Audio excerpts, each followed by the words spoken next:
오늘 말씀의 제목은요, 폭삭 소가수다. 오늘 말씀의 제목은 폭삭 소가수다라는 주제를 가지고 우리 함께 말씀을 나누고자 합니다. 아마 우리 장로님들, 권사님들 저 폭삭 소가수다가 무슨 말인 줄 아세요? 저 왜 어버이 주일날 속았다라는 얘기를 하지가 아니라 저게 제주도 방언이더라고요. 제주도 방언으로 얘기하는데 저 말이 무슨 뜻이냐면 정말 수고 많으셨습니다. 정말 고생 많으셨습니다. 라는 그 방언이기도 해요. 그래서 저 말이 폭삭 속았수다가 속였다. 왜 속이냐가 아니라 정말 고생 많으셨습니다. 라는 의미를 가지고 있습니다. 그래서 오늘 말씀의 제목은 폭삭 속았수다. 누가요? 우리 부모님들이. 그래서 오늘 이 말씀을 가지고 함께 말씀을 나누고자 합니다. 5월달이고 벌써 날씨가 이제 사실 슬슬 더워질 때가 되긴 됐는데 근데 지금 날씨를 보면요 그렇게 덥지는 않아요. 그렇죠? 또 그렇게 춥지도 않고 날씨가 기온차가 많이 납니다. 이럴수록 우리 성도님들 감기 걸리지 않도록 주의하시고 무엇보다 따뜻한 물도 많이 드셔서 이번 봄, 이제 봄인도 아니죠. 이제 곧 다가올 여름에 우리 모두 다 건강하셔서 하루하루 기쁜 마음으로 살아가는 우리 모두가 되기를 소망합니다. 오늘 말씀의 제목 폭삭 소가수다라는 주제를 가지고 우리 함께 세 가지로 나눠보기를 원하는데요. 첫 번째입니다. 첫 번째 이렇게 시작해요. 자녀는 어릴 때 부모가 전부이지만 부모는 언제나 자녀가 전부라는 거예요. 첫 번째, 자녀는 어릴 때 부모가 전부이지만요, 부모는 언제나 자녀가 전부라는 사실이죠. 제가 이번 한 주 동안에 어버이 주일 설교를 어떤 걸 전하면 좋을까 참 많은 고민도 하고 많이 기도도 하고 또 우리 부모님과 통화도 하고 또 우리 아이들과 이야기도 하면서 어떤 게 과연 우리 부모님에게 또 과연 어떤 게 가장 성경적일까라고 생각을 했는데 첫 번째 주제가 저건 것 같아요. 자녀는 어릴 때 부모가 전부라고 생각을 하는데요, 부모는 언제나 자녀가 전부라는 사실이죠. 자, 어떤 건지 한번 본문을 볼까요? 오늘 본문 우리가 너무나 잘 알고 있는 탕자의 비유를 좀 봤으면 좋겠습니다. 우리 누가복음 15장 11절 말씀을 보니까 이렇게 시작합니다. 또 이르시되 어떤 사람에게 두 아들이 있는데 첫째 아들과 둘째 아들, 우리 너무나 잘 아는 이야기죠. 근데 이제 둘째 아들에 대한 이야기입니다. 12절에요. 그 둘째가 아버지에게 말하되 아버지여 재산 중에 내게 돌아올 분깃을 내게 주소서 하는지라 아버지가 그 살림을 각각 나누어 주었더니. 사실 이 말씀 너무나 잘 아는 말씀이죠. 이 말씀은 어떤 겁니까? 우리가 결론을 말하자면 둘째 아들은 아버지에게 재산을 받고 난 다음에 그것을 헛랑망탕하게 쓰다가 나중에 거지꼴로 돌아오는 게 이 오늘 본문에 대한 내용이에요. 근데 저는 오늘 이 본문을 보니까 12절에 그 둘째가 아버지에게 말하되 아버지의 재산 중에 내게 돌아올 분깃을 내게 주소서라고 얘기합니다. 저거는 사실 굉장히 위험한 발언이에요. 왜요? 부모님이 아직도 살아있음에도 불구하고 아들이 저렇게 얘기한다는 것은 사실 굉장히 위험한 발언이었죠. 그리고 어떻게 보면 저 둘째 아들은 정말 나쁜 아들이다라고 생각을 할 수 있습니다. 그런데도 불구하고 아버지는 어떻게 합니까? 아버지는요, 아들이 아버지 저에게 미리 주실 그 유산을 땡겨 주십시오라고 얘기했는데 이 아버지는요 그 아들에게 훈계를 하지 않았어요. 뭐라 화를 내지 않았어요. 화를 내지 않고 어떻게 합니까? 그 아들에게 줘야 될 그 유산을요 다 줘버립니다. 근데 아버지가 줬을 때 어떤 마음이었을까요? 그래 이놈아 이거 갖고 가서 한번 잘 살아봐라 이런 마음이겠을까요? 뭐 그런 마음도 있었겠죠. 그런데 대부분 아버지들은, 이 부모님들은 이 유산을 주면서 어떤 마음이냐면 걱정이 참 많았을 거예요. 내가 이 아이에게 이걸 줬으면 이 아이가 과연 이거 갖고 잘 살 수 있을까? 왜 그런 마음이 들었을까요? 이 아버지는요 사실 아들이 어렸을 때부터 아들을 봐왔기 때문에 이 아들의 성품이 어떤지 알 거 아니에요. 만약에 이 아들이 너무나 좋은 성품이었다면 아버지에게 미리 그 유산을 땡겨달라고 얘기했을까요? 절대 그렇지 않았겠죠. 그러니 아버지는 어떤 마음이었겠어요? 얼마나 불안했겠어요. 분명히 내가 얘가 어렸을 때도 분명히 이랬을 텐데 내가 이 돈을 주면은 이 아이가 이거 갖고 분명히 금방 다 쓰고 거짓골로 돌아올 텐데 라는 아버지의 마음이었겠죠. 그럼에도 불구하고 아버지는 그 돈을, 그 재산을 그 아이에게 줍니다. 왜 그럴까요? 그 아이에 대한 마음과 그 아이에 대한 사랑이 훨씬 더 크기 때문이에요. 제가 오늘 이 말씀을 준비하면서 오늘 말씀의 제목이기도 하죠. 폭삭 소가수다라는 그 드라마에 보면 아버지가 정말 사랑하는 자녀에게, 딸에게 이 말을 계속 반복해서 해요. 어렸을 때 초등학교 때부터 결혼할 때까지, 아니 뭐만 했다 하면 이 아버지가 딸을 만날 때마다 항상 하는 말이 있어요. 무슨 말이냐면 이렇게 얘기합니다. 딸아 수 틀리면 언제든지 빠꾸해. 아빠가 뒤에 있을 거야. 저는 그 말이 얼마나 뭉클했는지 몰라요. 어렸을 때 초등학교 때 이 아이가 학교를 갈 때에도 아버지가 항상 하는 말이 있어요. 얘야 따라. 너가 봤을 때 수가 틀리면 언제든지 빠꾸해. 아버지가 뒤에 있을 거야. 그 말은 무엇이에요? 네가 지금 어려운 상황이 있거나 너가 아니다 싶으면 당장 돌아와. 왜? 아버지가 여기 있잖아. 근데 그 딸이 조금 커서도, 그러고 난 다음에 그 딸이 하물며 결혼식장에 들어가는 그 순간에 아버지의 손을 잡고 있는데도 그 딸이 울고 있으니까 아버지가 이렇게 얘기해요. 결혼하는 거 바로 앞두고, 이제 행진하기 바로 앞두고도 그 딸에게 이렇게 얘기하는 거예요. 너가 생각했을 때 수가 틀린다 생각하면 빠꾸해. 아버지가 뒤에 있을 거니까. 그렇게 얘기하더라는 거예요. 아버지가 그런 마음으로 그 딸에게 얘기했던 이유는 무엇입니까? 너는 걱정하지 마. 언제든지 아버지는 너의 뒤에 있을 거야. 그러니까 네가 힘이 들고 너가 어려웠을 때 언제든지 내 뒤만 쳐다보고 있어. 그러면 아버지가 항상 그 자리에 있을 거야. 이런 마음으로 그 딸에게 얘기하지 않았을까요? 근데 오늘 본문도 저는 그렇게 생각이 듭니다. 그 아들에게 아버지 나에게 유산을 주십시오라고 얘기했을 때 아버지는 어떤 마음이었을까? 그래, 내가 너에게 이만큼 유산을 줄 테니까 너가 살다가 수 틀리면 당장 빠꾸해. 아버지는 언제나 너의 뒤에 있을 거야.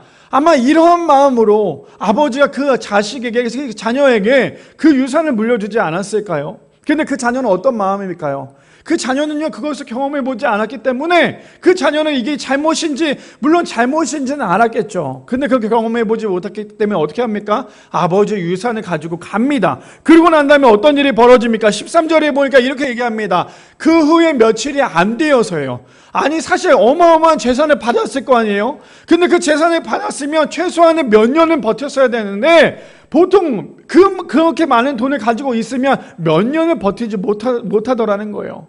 우리가 알고 있는 로또 아시죠? 로또. 저는 로또에 대해서 그렇게 좋아하는 편은 아니지만 이 로또를 가지고 긍정적이냐 부정적이냐라고 얘기했을 때 이 로또에 당첨된 사람들 대부분이 어떠냐? 이 로또를 가지고요, 금방 돈을 탕진해요. 돈이라는 게 쉽게 나에게 들어오는 돈은요, 쉽게 그 돈을 쓰더라는 거예요. 그러니 아들이 어떻습니까? 그 부모님에게 받았던 한 200만 원 받았겠어요. 몇천만 원, 몇 억을 받았겠죠. 그 돈을 받았는데 그 돈을 받자마자 어떻게 합니까? 13절에 그 후에요, 얼마 되지 않았다라는 거예요. 그러니 그 많은 돈을 이미 이 아들은요, 돈을 아주 쉽게 써버렸다는 거죠. 왜요? 자기 돈이라고 생각을 안 했기 때문이라는 거죠. 그러니 어떻게 합니까? 그 후에 며칠이 안 돼요. 둘째 아들이 재물을 다 모아가지고 먼 나라에 가서 거기서 홀랑방탕하여 그 재산을 낭비하더니 라고 얘기합니다. 그 다음에요, 14절에 보니까요, 근데 그 재산을요, 다 없앤 후에 그 나라에 크게 흉년이 들어 그가 비로소 궁핍한지라 라고 얘기합니다. 아버지가 그 돈을 줬을 때 이 아들의 마음은 어땠을까요? 내가 이만큼 생겼으니까 내가 이거 가지고 정말 열심히 살아봐야지. 아마 이 자식이 정말 지혜로운 사람이었다면, 물론 달라고 하지도 않았겠지만 돈을 받았으면 정말 열심히 저축해서 살았겠죠. 근데 이 자식은 그러지 않았어요. 그 돈을 가지고 아주 쉽게 썼습니다. 많은 사람들을 만나죠. 친구들을 만나서 돈을 막 다 씁니다. 근데 그거 아시죠? 돈이 많이 있을 때는 사람들이 많이 옆에 꼬여요. 근데 돈이 없으면요, 사람들 금세 떠나요. 이게 사람들과의 관계예요. 그러니 그 아들이 그동안에 열심히 돈을 가지고 떠났을 때, 사람들이 많이 붙었을 때는 이 돈을 가지고 어떻게 합니까? 그 사람들에게 많이 도와줬겠죠. 사주기도 많이 했겠죠. 근데 정작 이 아들이 그 돈을 다 쓰고 난 다음에 주변에 사람들이 한 명도 없더라는 거예요. 이게 사랑과의 관계예요. 그러니 얼마나 물질에 우리가 눈에 멀거나 물질에 욕심을 부리거나 물질에 목숨을 걸면요, 결국 그 물질 때문에 우리는 넘어질 수밖에 없다라는 거죠. 그런데 아버지가 그 재산을 줬을 때, 그 유산을 줬을 때 그걸 모르고 있었을까요? 아버지는 이미 그 길을 다 걸어 오셨잖아요. 이미 그 길을 걸어 오셨기 때문에 아버지는요, 그 마음을 충분히 알 수 있었다는 거예요. 그럼에도 불구하고 그 돈보다, 그 재산보다, 그 유산보다 아들을 더 많이 사랑했기 때문에 아들에게 그것을 주었겠죠. 만약에 그 재물이 더 좋았다면, 아들보다 재물이 더 좋았다면 아들에게는 한 푼도 주지 않았겠죠. 그런데 아버지는 그 자녀에게 그럴 줄 알면서도, 그럼에도 불구하고 그 아들에게 그 많은 재산을 물려줬습니다. 물론 그 재산을 물려주자마자 그 아들은 당연히 그 돈을 다 쓰고 말았죠. 그럼에도 불구하고 아버지는 항상 하는 말이 있어요. 뭡니까? 수 틀리면 빠꾸해. 왜? 내가 너의 뒤에 있을 거니까. 그래서 우리가 너무나 잘 알고 있는 사무엘상 17장 45절에 보면 이렇게 얘기합니다. 다윗이 블레셋 사람에게 이르되 너는 칼과 창과 단창으로 내게 나아오거니와 나는 만군의 여호와의 이름 곧 내가 모욕하는 이스라엘 군대의 하나님의 이름으로 내게 나아가노라 라고 얘기합니다. 무슨 말이에요? 다윗이 골리앗을 이길 수 있었던 가장 큰 이유는요, 다윗이 힘이 있어서가 아니라 다윗은 내 뒤에 계신 하나님을 봤다라는 거예요. 내 뒤에 계신 하나님을 보니까요, 내 앞에 놓여져 있는 3m가 되는 그 골리앗 따위가 무섭지 않았어요. 우리가 봤을 때 어떻습니까? 내 앞에 어마어마한 무서운 골리앗이 있으면 그 골리앗 때문에 무너지죠. 얼마나 두렵습니까? 근데 다윗은요, 그 앞에 놓여져 있는 골리앗을 본 게 아니라 내 뒤에 계시는 골리앗보다 훨씬 더 크신 하나님을 봤다라는 거예요. 그러니 다윗은 어떻습니까? 골리앗을 충분히 이길 수 있었다라는 거예요. 근데 다윗이 그럴 수 있었던 건 무엇입니까? 하나님께서 다윗과 함께 하셨고 하나님께서 다윗에게 그런 마음을 주셨기 때문에 다윗은 그런 고백을 할 수 있었다라는 거예요. 너는 창과 단창으로 내게 나아오지만 나는 그런 게 아니었어. 다윗은 어떻습니까? 싸우기 위해서 무장했습니까? 아니었죠. 다윗은 칼도 안 들었고요, 이 투어도 쓰지 않았어요. 갑옷도 입지 않았어요. 그에게는 물맷돌만 들고 있었다라는 거죠. 그런데 그 물맷돌을 가지고 그 골리앗을 이길 수 있었던 이유는 물맷돌이 대단했던 게 아니라 내 뒤에 계신 하나님이 계셨다라는 거예요. 자, 오늘 첫 번째 주제가 무엇입니까?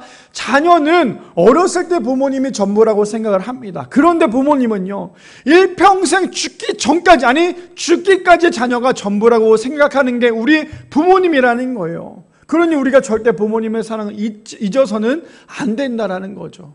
우리가 아무리 힘든 어려움 가운데 놓여 있을 때 할지라도 부모님은 언제나 내 뒤에 계십니다. 근데 우리 항상 그런 거 있죠.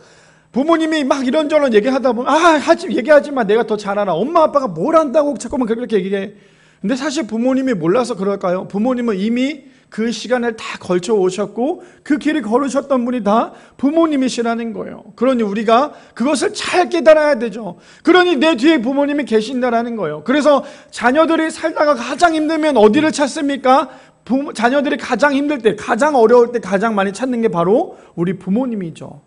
나이를 많이 먹어도요, 우리 부모님은 부모님이에요.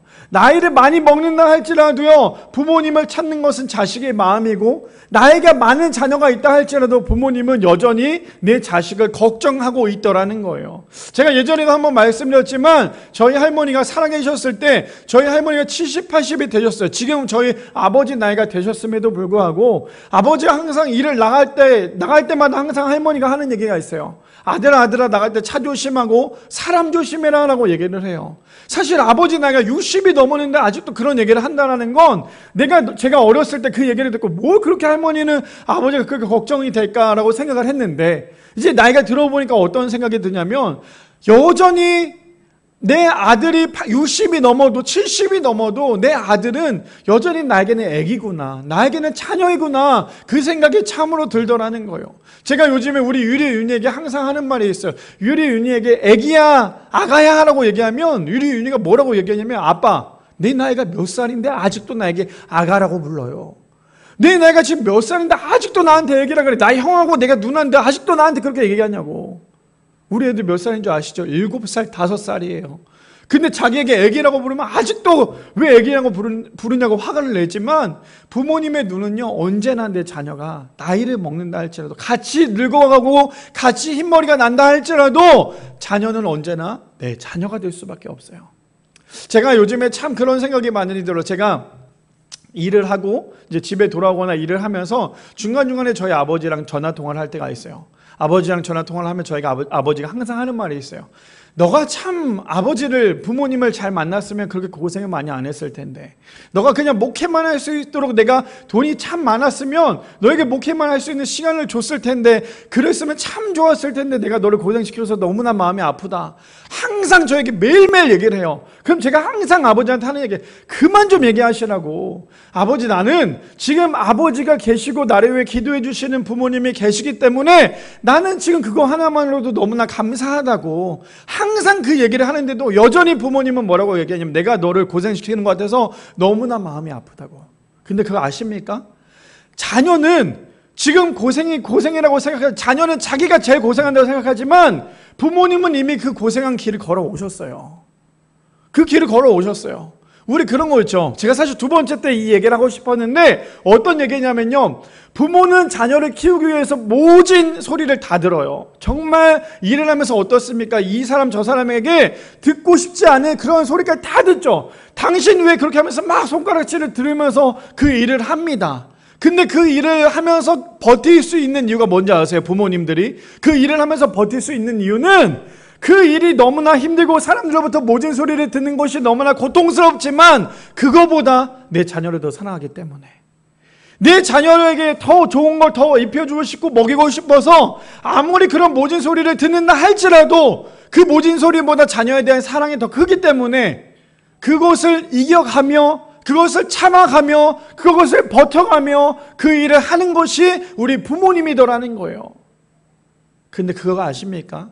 제가 이제 그 나이가 돼 보니까, 물론 죄송해요. 제가 그렇게 많지는 않지만 제가 그 나이가 돼 보니까요. 어떤 생각이 들었냐면, 저도 일을 하면서 얼마나 이 사람 저 사람들에게 참 많은 얘기를 들었겠어요. 근데 그 얘기를 들으면서도 그럼에도 불구하고 내 자식이 더 생각이 들어서 얘기를 하는데, 근데 그거 아세요? 자녀들은, 내가 사랑하는 내 자녀가요, 일을 하면서 다른 사람에게 그런 모진 소리를 듣거나 나쁜 소리를 들으면요, 가장 마음이 찢어지는 사람이 누군지 아세요? 자녀가 아니라 부모예요. 부모의 마음은 나는 내 자식을 위해서 그런 모진 소리도 들을 수 있고 그런 나쁜 소리도 들어가면서 할 수 있는 게 부모의 마음이라면, 자녀가 그런 모진 소리를 듣고 나쁜 소리를 들을 때 가장 마음이 찢어지는 사람이 누구냐면요, 자기 자신 자녀가 아니라요, 바로 부모님이더라는 거예요. 그러니 우리 부모님은 어떻습니까? 자식은 어렸을 때 부모님이 전부예요. 지금도 부모님이 없으면 못 산다고 어린 아이들은 얘기하지만 나중에 나이가 들면, 내가 또 부모가 되면요, 내 부모보다 사실은 내 자녀에게 더 많은 시간을 투자할 수밖에 없는 게, 그래서 그게 부모이고 하나님의 마음인 것 같아요. 그래서 그런 얘기 있죠. 내가 우리 자녀를 너무너무나 사랑하고 내 자녀에게 너무너무나 잘하면, 때로는 사람들이 이런 얘기해요. 야, 너 너의 자녀에게 너무너무나 잘하는 거 너무나 중요한데, 근데 너가 이젠 너의 인생을 좀 살아봐. 너의 인생을 좀 살아봐. 그동안에 자녀 때문에 고생했다면 이제는 자녀 때문에 열심히 살지 말고, 자녀는 이제 다 컸으니까 자녀는 알아서 크게끔 냅두고 이제는 너의 인생을 살아봐. 근데 그거 아세요? 부모는요, 내 자식을 낳는 그 순간부터 나의 인생은 나의 인생이 아니라 자식을 키우는 그 인생이 나의 인생이 되더라는 거예요. 그래서 그런 얘기 하잖아요. 너의 인생을 한번 살아봐. 근데 사실은 나의 인생은 자녀를 키우고 자녀가 크고 있는 그 인생이 바로 나의 인생이 되더라는 거예요. 그러니 부모의 마음이 어떻습니까? 이제 저는 어렸을 때 자녀가 생기기 전에, 결혼하기 전에는 부모의 마음을 사실 그렇게 알지 못했어요. 그런데 자녀가 생기고 내가 이제 부모님의 나이가 조금씩 돼 보이니까 자녀의 마음도, 부모님의 마음도 좀 알더라는 거예요. 제가 이번 주도 사실은 이 설교를 준비하면서 저희 아버지 어렸을 때, 젊었을 때 모습을 좀 봤어요. 저희 어머니 이제 소천하셨지만 어머니의 그 젊었을 때 시절의 사진을 봤어요. 그 모습을 보면서 어떤 생각이 들었냐면, 저 아버지도, 우리 어머니도 어렸을 때, 저 처녀였을 때, 20대 때 얼마나 많은 꿈이 있었을까? 얼마나 많은 꿈이 있었고 얼마나 하고 싶은 게 많았을까? 근데 자녀를 낳고 난 다음에, 결국에는 자녀를 낳고 난 다음에요, 자신의 꿈을 접을 수밖에 없는 게 부모의 마음이더라는 거예요. 부모도 내가 커서 나는 이런 사람이 돼야지. 근데 자녀가 생기면요, 결국에 자녀에게 내가 모든 것을 해줘야 되기 때문에 내 꿈은 언제든지 사라지고요, 자녀의 꿈을 위해서 정말 열심히 사는 게 부모님이 될 수밖에 없더라는 거예요. 오늘 말씀의 제목 첫 번째가 무엇입니까? 자녀는 어릴 때 부모가 전부라고 생각을 해요. 근데 부모는요, 일평생 죽는 그날까지 자녀가 전부라고 생각하는 것이 우리 부모님의 마음이더라는 거죠. 바라기는 우리 성도님들, 우리 자녀분들, 우리 부모님을 위해서 최선을 다하시고, 오늘 어버이 주일입니다. 또 어버이날이었죠. 우리 부모님을 위해 생각하시고 기도하시는 우리 모든 성도님들 되시기를 축복합니다. 두 번째입니다. 두 번째는요, 그래서 부모는 평생 자녀를 걱정하며 산다는 거예요. 두 번째입니다. 부모는요, 평생 자녀를 걱정하며 삽니다. 본문 보기 전에요, 제가 그 드라마를 하나 봤는데 이번 주에 한 드라마의 병원에 나오는 드라마였어요. 어떤 내용이냐면 이런 내용이더라고요.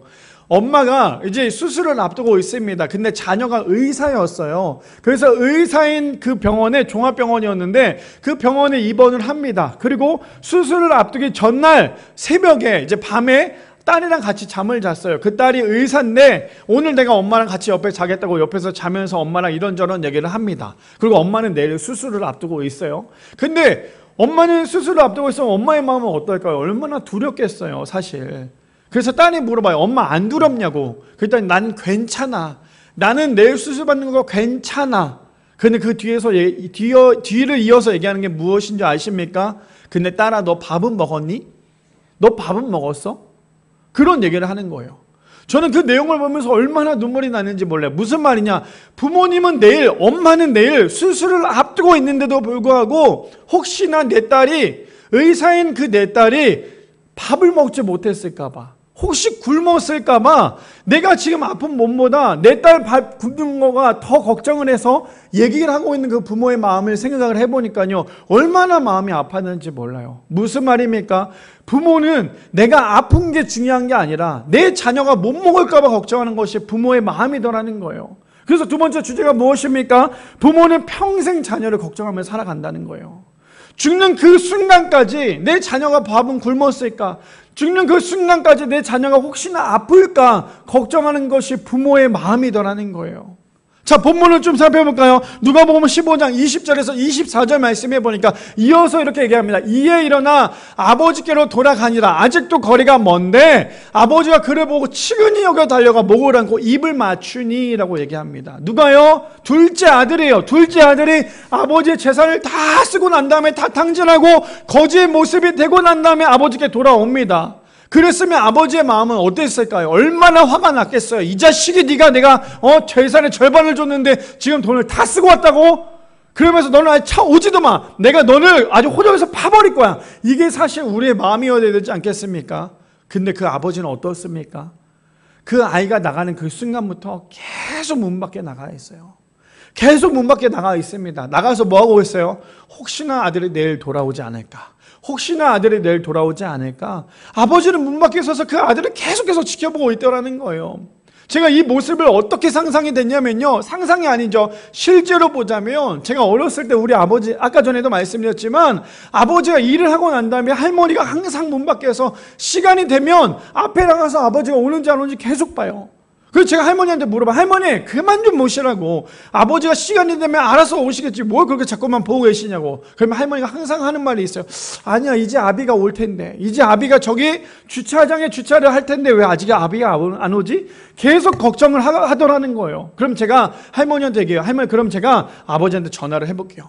그 전화하면 아버지가 지금 거의 다 왔는데 차가 좀 막혔다고 얘기합니다. 그러면 그래봤자 5분 10분 늦는 건데 할머니는 혹시나 내 아들이 어떻게 될까봐 걱정이 돼서 70, 80이 넘은 그 노인인데도 불구하고 그 할머니가 아버지를 기다리고 있더라는 거예요. 그 모습을 오늘 이 말씀과 굉장히 오버랩이 됐습니다. 무엇이에요? 둘째 아들이 분명히 잘못했죠. 잘못했음에도 불구하고 아버지가 하는 모습은 무엇입니까? 아들이 언제 올까? 내일 올까? 내일 올까? 그런 모습으로 지금 문 밖에 서서 그 아들을 기다리고 있더라는 거죠.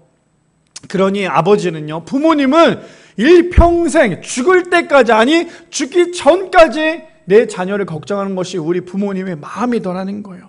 그리고 난 다음에 어떻게 합니까? 21절에 보니까 이렇게 얘기하죠. 아들이 이르되 아버지, 내가 하나님과 아버지께 죄를 지었사오니 지금부터 아버지 아들의 일컬음을 감당하지 못하겠나이다 하니 라고 얘기합니다. 사실 저 정도면 자기 아들이 잘못한 거 알고 돌아왔으니까 아버지가 용서할 수 있겠지만 저거 용서하는 거 쉽지 않았어요. 왜요? 내 재산의 절반을 줬잖아요.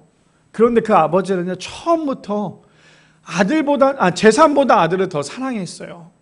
그러니 아들이 그 재산은 없어져도 되지만 이 아들은 다치면 안 되기 때문에 아버지의 마음은 그랬다라는 거. 돈 다시 벌면 되죠. 돈은 다시 벌면 됩니다. 그런데 자식이 잃으면요, 그거는 정말 감당할 수 없기 때문이에요.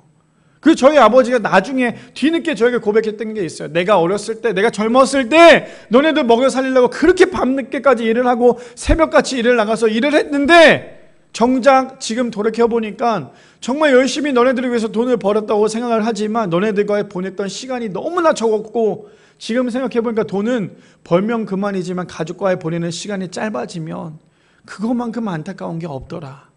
저희가 그런 얘기를 했어요. 왜요? 제가 아버지한테 항상 하는 말이 있었거든요. 그 전에 아버지, 나는 아침에 나가서 저녁 늦게까지 일을 해요. 근데 아버지가 저의 그 모습을 보고 나는 너가 나처럼 그렇게 밤 늦게까지 고생하지 않았으면 좋겠어, 그런 마음으로 제가 이야기를 하는데 얼마나 마음이 참 뭉클하기도 했습니다. 그러니 이 아들이 돌아왔을 때 아버지의 마음은 어땠을까요? 그래, 내가 돈은 잃는 건 어쩔 수 없어. 그러나 너가 돌아오는 게 나에게 너무나 큰 기회고 너무나 큰 복이었어. 그러면서 뭐라고 얘기합니까? 22절에 보니까 그런 아들이 돌아오자마자 아버지가 이렇게 합니다. 아버지는 종들에게 이르되 제일 좋은 옷을 내어다가 입히고 손에 가락지를 끼우고 발에 신을 신기라. 사실 아들은 어떤 마음이었어요? 내가 아버지의 종이 되겠습니다라고 얘기했는데 아버지는요, 가장 좋은 반지와 가장 좋은 옷을 이 아들에게 입힙니다. 왜요? 그게 중요한 게 아니라 내 아들이 돌아왔다라는 그게 너무나 귀하고 너무나 기뻤기 때문이라는 거죠. 그 다음에요, 23절에 그 다음에 그리고 살찐 송아지를 끌어다가 잡으라, 우리가 먹고 즐기자. 24절에요, 이내 아들은 죽었다가 다시 살아났으며 내가 잃었다가 다시 얻어노라 하니 그들이 즐거워하더라. 아버지의 마음은요, 돈을 주는 그 순간부터 아들에 대한 걱정이 끊임없이 있었다라는 거예요. 분명히 이 아들에게 돈을 줬을 때 이 아들은 그 돈을 가지고 아주 살도 많이 찌고 아주 건강한 모습으로 돌아올 거라고 생각을 했겠죠, 아버지는. 근데 그게 아니라 그렇게 돈을 많이 줬음에도 불구하고 아들이 저기 멀리서 왔는데 얼마나 거지처럼 오는지, 거지도 이런 상거지가 없더라는 거예요. 완전 살은 다 빠져 있고 옷은 다 찢어져 있고 냄새는 풀풀 나고 있는데, 분명히 이 아이가 이만큼 돈을 줬으면 잘 살았어야 됨에도 불구하고 이 아들이 지금 저런 모습으로 돌아오고 있는 그 아버지의 모습은 얼마나 찢어졌겠어요. 그러니 그 아들에게 가장 좋은 것을 줍니다. 가장 좋은 옷을 입히고요, 가장 좋은 송아지 고기를 먹입니다. 그리고 난 다음에 그 아들을 위해서 잔치를 벌이더라는 거예요. 왜요? 아버지는 그 아들이 나가는 그 순간부터 돌아오는 그 시간까지 계속 그 아들만 보고 걱정했기 때문이라는 거예요. 이게 아버지들이, 이게 부모님들이, 이게 어머님들이 일평생 자녀를 걱정하는 그러한 마음이더라는 거죠. 그뿐 아닙니다. 창세기 3장 7절과 21절 말씀에 보면 이렇게 얘기해요. 이에 그들이 눈이 밝아져 자기들이 벗은 줄 알고 무화과 나무를 잎을 엮어 치마로 삼았더라. 우리 어떤 내용인지 아시죠? 죄의 내용 전이 무엇입니까? 아담과 하와가 죄를 짓습니다. 하나님께서 분명히 먹지 말라, 다른 건 다 먹어도 되지만 너네들이 먹지 말아야 될 건 선악과다라고 얘기했는데 그 아담과 하와가 뭐합니까? 그 선악과를 따 먹죠. 그리고 난 다음에 자신들이 벗은 몸을 알게 되죠. 그리고는 어떻게 해요? 자신들이 할 수 있는 가장 최선의 방법은 무화과 나무 잎으로 자신의 몸을 가리는 거였어요. 얼마나 지혜롭지 못하는 행동이었습니까?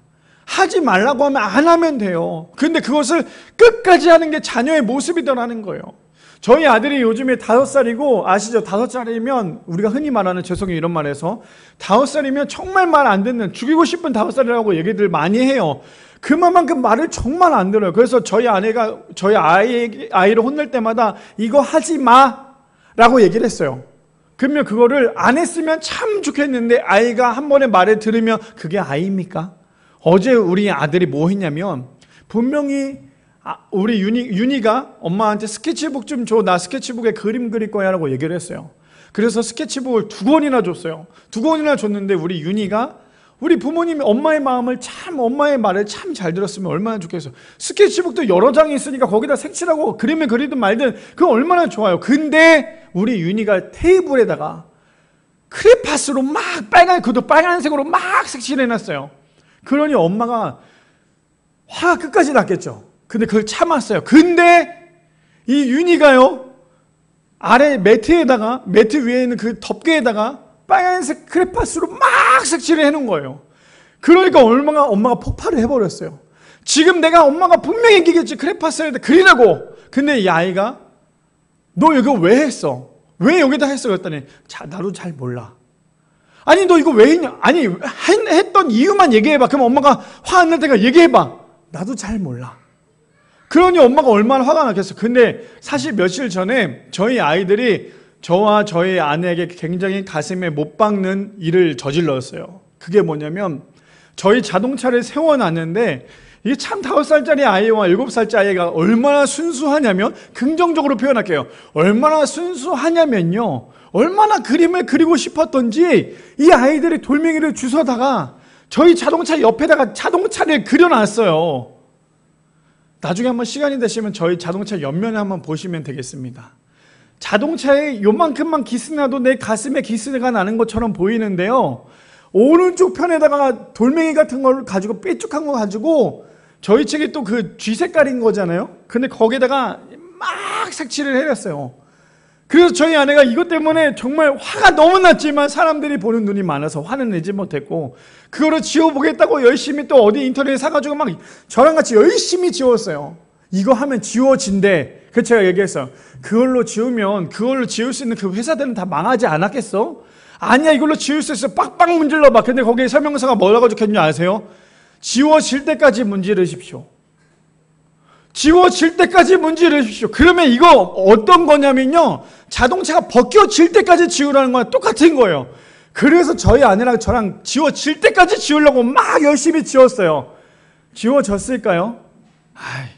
더 선명해졌어요. 자동차를 세차 안 하면 자동차가 기스가 난 거 모르잖아요. 근데 자동차를 세차하고 난 다음에 자동차가 얼마나 더러운지를 알 수 있잖아요. 그러니 열심히 왁스칠을 했는데 더러웠을 때 그 기스가 그렇게 선명한지 몰랐는데요, 왁스칠을 열심히 하고 난 다음에 그걸 닦았어요. 근데 또 하필 비까지 왔어요. 자동차를 보니까요, 아주 그냥 얼마나 열심히 정말 정석껏 차에다 기스를 내놨는지. 그래서 나중에 이걸 지우자고 생각을 하고 있는데, 그래서 이것만인 줄 알았어요. 근데 더 놀라운 건 자동차 앞에 본네트에 우리 아이들이 또 얼마나 미술적 감각이 뛰어나던지, 앞에 나이트죠. 앞에 나이트 모양으로 또 앞에다 또 열심히 기스를 내놨어요. 그래서 또 우리 아내가 이거를 보고 으악 하고 소리를 지르면서 다시 한 번 더 거기다 왁스칠을 했죠. 근데 여전히 그건 지워지지 않았어요. 무슨 말이에요? 부모님이 하지 마, 그거 하면 안 돼, 하는 거 아니야, 하지 마. 그런데도 불구하고 자녀들은 뭐 합니까? 열심히 치래요. 왜요? 이게 부모님이 나한테 혼나더라도 그게 뭐 잘못인지 잘 모르기 때문에. 무슨 말이냐, 오늘 본문에 보니까요, 분명히 하나님께서 선악과를 먹지 말라고 얘기해요. 그런데도 불구하고 아담과 하와는 어떻습니까? 선악과를 따먹어요. 그리고 난 다음에 그들이 행했던 행동, 가장 최선이 뭔지 아세요? 무화과 나무 잎으로 그것을 가리는 거였어요. 근데 그것이 몸에 가려졌을까요? 그래서 저희 아내가 우리 아이들에게 얘기했어요. 너 저거 지워질 때까지 물티슈로 닦아. 그랬더니 윤희가 둘 다 물티슈로 열심히 기스를 닦았는데 지워졌을까요? 안 지워지죠. 무슨 말이냐, 아담과 하와는 자신의 죄를 가리기 위해서 무화과 나뭇잎으로 자신의 몸을 가렸지만 가려지지 않았어요. 우리의 죄는 가려지지 않아요. 이것은 자녀의 마음이에요. 자녀는 어떻습니까? 내가 이렇게 하면 되겠지, 내가 이렇게 하면 가려지겠지, 내가 이렇게 하면 좀 괜찮아지겠지라고 생각을 합니다. 그런데 그게 잘못인 줄 알면서도 부모의 마음은 어떤지 아십니까? 그 자녀들이 잘못인 줄 알면서도 부모의 마음은요, 이렇습니다. 21절에 이렇게 얘기합니다. 여호와 하나님이 아담과 그의 아내를 위하여 가죽옷을 지어 입히시더니라. 아담과 하와는 무화과 나무잎으로 자신을 가릴 수 있다고 생각을 했지만, 무화과 나무잎으로 그 세상을 살아갈 수 없었어요. 그러니 부모가 했던 거, 하나님께서 하셨던 건 무엇입니까? 또 다른 희생을 통하여 가죽옷을 가지고 아담과 하와의 옷을 입힙니다. 이게 부모의 마음이에요.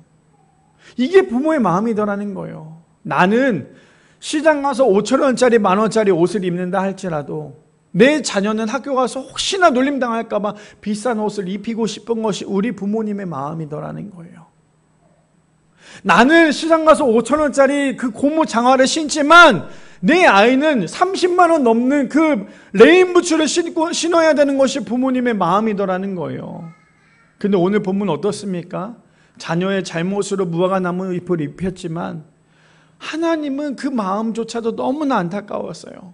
내가 사랑하는, 어떻게 해요? 아담과 하와를 만들고 난 다음에 하나님께서 뭐라고 말씀하세요? 보시기에 심히 좋았더라. 그런데 그 자녀들이 죄를 지었다고 해서 하나님은 그들을 버리지 않았어요. 가죽 옷을 입히고 난 다음에 너희들을 살아갈 수 있도록 다시 한 번 더 하나님께서 기회를 주시더라는 거예요. 무슨 말입니까? 부모님은 평생 자녀를 걱정하며 살아갑니다. 어느 부모라 할지라도 우리 그런 거 있죠. 우리 부모님은요, 목사님, 우리 부모님은 무뚝뚝해서 그렇지 않아요. 저랑 대화조차도 하지 않은 게 우리 부모님이에요. 저도 그랬어요. 저도 우리 아버지랑 어렸을 때 대화도 안 했어요. 저희 아버지가 세상에서 제일 무뚝뚝했어요. 대화하는 것 자체도 싫었어요. 왜냐면 우리 아버지는 얼마나 고지식스러운지 뭐 얘기하면 그것 말대로 듣지도 않았어요. 그런데 나이를 들어보니까 아버지가 왜 그랬는지, 왜 그렇게 살아왔는지, 왜 그렇게 행동하셨는지, 왜 그렇게 말씀하셨는지를 이제야 조금 알게 되더라는 거예요. 자녀는 부모를 위해 죽을 수 없지만 부모는요, 기꺼이 자녀를 위해서 죽을 수 있는 게 부모예요. 그리고 부모는 평생 자녀를 걱정하며 살아가는 것이 우리 부모의 모습이더라는 거예요. 바라기는 우리를 평생 걱정하시는 우리 부모님을 더욱더 사랑하고 기도하고 부모님과 함께 얼마 남지 않은 그 시간, 아니 그 시간은 우리도 아무도 알 수 없지만 그 시간 부모님과 함께 정말 협력하며 사랑하며 살아갈 수 있는 우리 미란의 성도님들 되시기를 축복합니다. 마지막 세 번째입니다. 그래서요, 자녀가 해야 될 것입니다. 마지막 세 번째 자녀가 해야 될 것은요, 해야 할 일은 부모가 있을 때 잘해야 한다는 거예요. 마지막 세 번째는요, 자녀가 해야 할 일은 부모가 살아 계실 때, 부모가 있을 때 잘해야 합니다. 자, 첫 번째 주제가 무엇이었어요? 자녀는 어릴 때 부모가 전부이고, 부모는 일평생 자녀가 전부였고요. 부모는 죽기까지, 정말 죽는 그 전까지 자녀를 일평생 걱정한다면, 이제는 자녀들이 해야 할 것이 있어요. 그것이 무엇입니까? 자녀가 해야 할 일은 부모가 살아 있을 때, 부모가 계실 때 잘해야 한다는 거예요. 자, 본문 봅시다. 오늘 본문이죠. 잠언 23장 25절 말씀해 보니까 이렇게 얘기합니다. 내 부모를 즐겁게 하며 너를 낳은 어미를 기쁘게 하라 라고 얘기합니다. 제가 저 잠언 23장 25절을 주제로 잡은 이유는요, 제가 저 말씀을 몇 번이고 읽었어요. 저 말씀을 현대인의 성경 3번 영어로 읽으면서도 저 말씀을 계속해서 묵상을 했는데 저 말씀이 안 되더라고요. 저는 저 말씀이 잘 안 되더라고요. 저 말씀 굉장히 쉽게 읽을 수 있죠. 부모를 즐겁게 하고 너를 낳은 어미를 기쁘게 하라. 근데 이게 제가 일주일 동안에 묵상한 결과 저 말씀이 가장 어렵더라고요. 내가 내 자녀를 위해서 뭐든지 다 할 수 있는데 막상 내가 내 부모를 위해서 다 할 수는 없더라고요. 내가 매일매일 내 자녀를 위해서 전화 통화도 하고 얘기도 할 수도 있는데 내 부모님에게 전하는 것이 왜 이렇게 힘든지 모르겠더라고요. 그래서 오늘 본문 뭐라고 얘기해요? 내 부모를 즐겁게 하며 너를 낳은 어미를 기쁘게 하라. 저는 바라기는 이 말씀이 여기 앉아 계신 모든 성도님들, 온라인으로 보고 계신 모든 성도님들이 저 말씀을 정말 최선을 다해서 살아갈 수 있는 우리 모두가 되기를 소망합니다. 그뿐 아닙니다. 그래서 에베소서 6장 1절에서 3절 말씀에 이렇게 얘기하죠. 자녀들아, 주 안에서 너희 부모에게 순종하라. 이것이 옳으니라. 성경도 뭐라고 얘기해요? 부모님께 순종해라 라고 얘기합니다. 그리고는 2절에 이렇게 얘기하죠. 내 아버지와 어머니를 공경하라. 이것은 약속에 있는 첫 계명이니 3절에요. 이로써 내가 잘되고 땅에서 장수하리라. 우리가 잘 알고 있는 10계명 중에 보면요, 사랑과의 관계에서 첫 번째가 무엇인 줄 아십니까? 바로 부모님께 효도해라예요. 부모님께 잘해라예요. 교회는 열심히 다니고 하나님은 정말 열심히 믿는다고 하면서 부모님께 잘하지 못하는 거, 그거 절대 말씀대로 살아가는 거 아닙니다. 성경에서 말하는 건 무엇입니까? 내 부모에게 잘해라. 내 부모에게 공경해라. 이게 성경에 나와 있어요. 그것도 사랑과의 관계에서 첫 번째 계명이에요. 근데 이게 참 잘 안 되죠. 내가 부모가 돼 보니까요, 내가 사랑하는 부모님보다 자녀에게 더 많은 시간을 투자할 수밖에 없어요.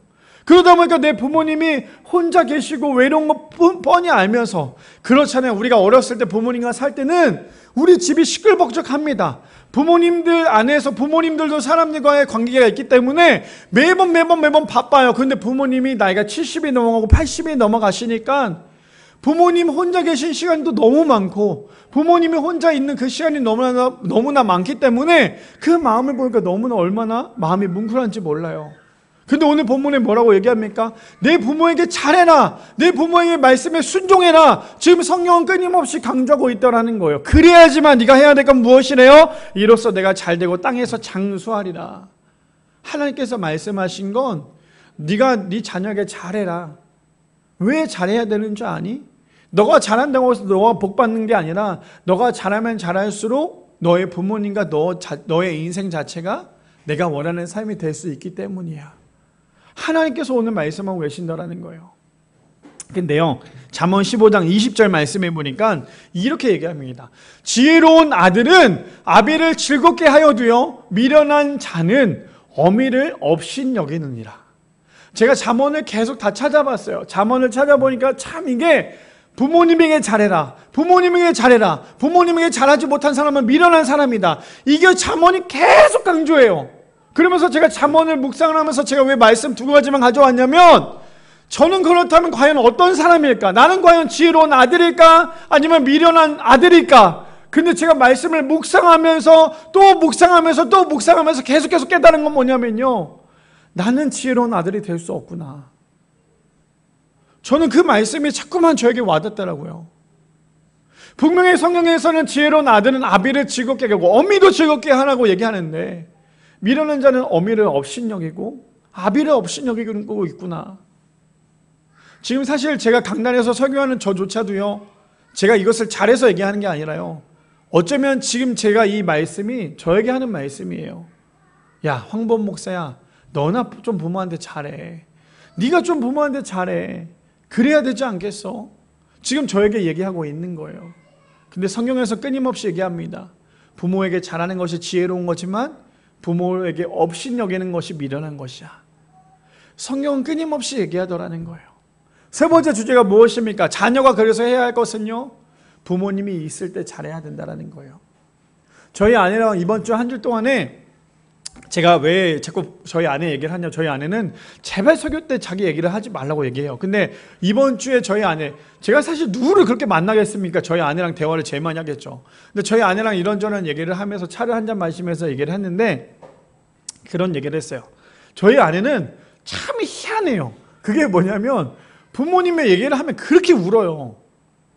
엄마 얘기하면 그렇게 울어요. 그래서 제가 우리 아내한테 하는 얘기했어요. 울지 말고 잘해. 있을 때 뭘 자꾸만 울어. 도대체 왜 우는 거야? 그럼 뭐라고 얘기하냐면, 엄마 아빠가 돌아가시는 걸 생각하면 벌써부터 눈물 나.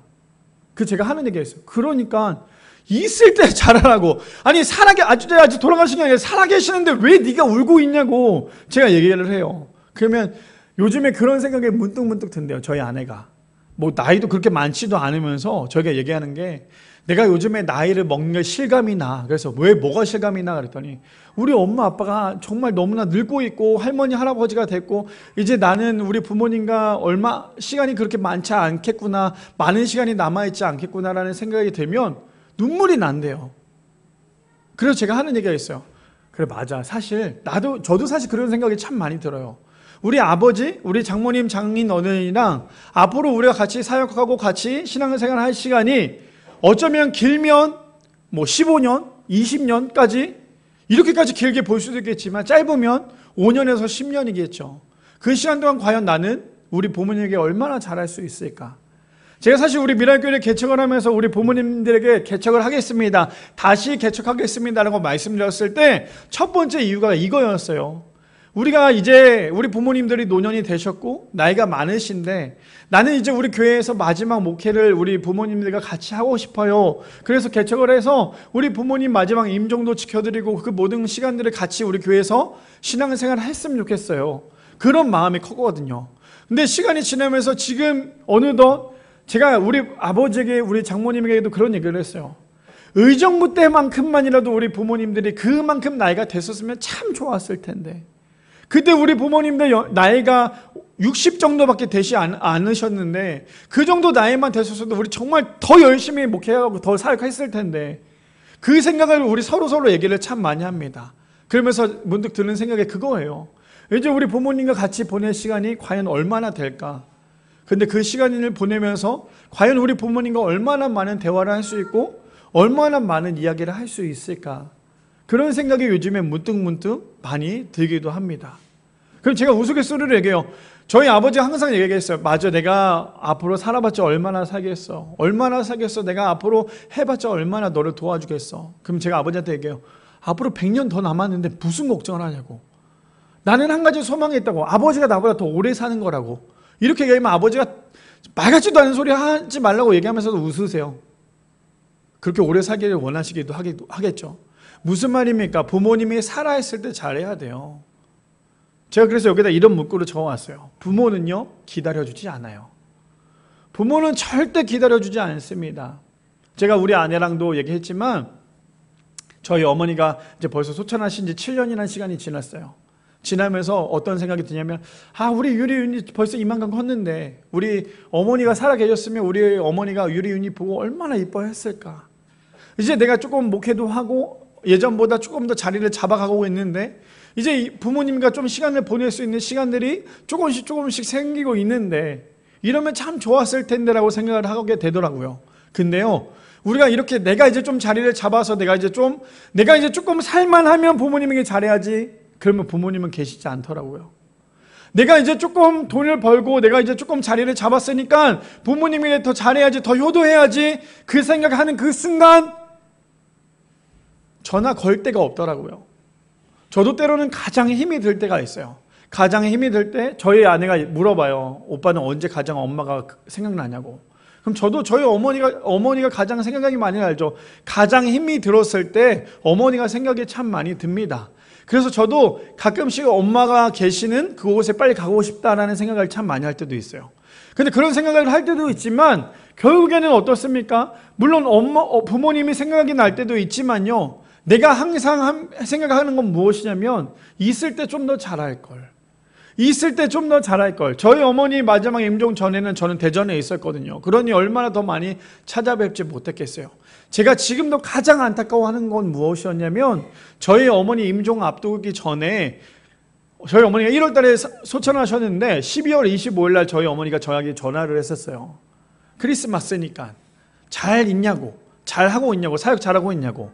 근데 어머니가 그때 병실에 있었거든요. 근데 제가 어머니한테 뭐라고 얘기했냐면 나 지금 크리스마스 엄마 알잖아. 내가 지금 목사고 내가 지금 목회하는데 지금 크리스마스가 얼마나 바쁜지 알잖아. 내가 다시 전화할 테니까요. 어머니 나중에 다 전화 드릴게요. 그게 어머니와의 마지막 통화였어요. 지금도 생각하면 그게 제일 마음이 아픕니다. 무슨 말이에요? 부모님이 살아있을 때 잘하십시오. 부모님이 살아계셨을 때 잘하셔야 돼요. 나중에 내가 부모님한테 나중에 잘해야지 생각할 때 그때 부모님은 절대 계시지 않더라는 거예요. 오늘 본문 무엇입니까? 내 부모를 즐겁게 하며 너를 낳은 어미를 기쁘게 하라라고 얘기합니다. 바라기는 오늘 어버이 주일을 맞이하여서 오늘 우리 함께 이 자리에 나와서 예배 드립니다. 우리 부모님의 마음, 우리 부모님의 사랑은요, 하나님께서 우리에게 주신 그 사랑을 부모님을 통하여서 주시는 마음이라는 거예요. 하나님께서 우리에게 주시는 그 마음을 부모님께서 우리에게 주신 그 마음이더라는 거예요. 바라기는 우리 미랄의 성도님들, 우리 부모님들 살아계실 때, 아니 우리 부모님들 계실 때 정말 잘할 수 있는, 그래서 제가 이번 주에 이 노래가 굉장히 많이 생각이 났어요. 이 노래랑 이거랑 맞는지는 모르겠는데 있을 때 잘해 후회하지 말고, 이 노래가 저는 사실 오늘 설교 좀 적용시키고 싶었는데 좀 노래만이 좀 다르긴 했지만 정말 있을 때 잘하십시오. 후회하지 마시고, 바라기는 우리 미랄의 성도님들, 부모님이 살아계실 때, 내 옆에 계실 때에 전화라도 한 번 더 하시고, 부모님이 원하시는 건요, 매번 나를 찾아와서 나에게 맛있는 거 사주고 나와 함께 하는 게 부모님의 마음이 아니라요, 그냥 하루에 한 번이라도, 아니 일주일에 한 번이라도 부모님께 나의 음성을 들려줄 수 있는, 그래서 부모님과 통화하면서 잘 지내시냐고, 길게 통화하지 않는다 할지라도 부모님께 끊임없이 통화하고 이야기하고 부모님과 함께 교제할 수 있는, 가장 내 인생에 가장 친애하고 가장 좋은 친구가 바로 우리 부모님이라는 사실을 기억할 수 있는, 그래서 부모님께 효도하고 잘할 수 있는 우리 미랄의 성도님들 되시기를 축복합니다.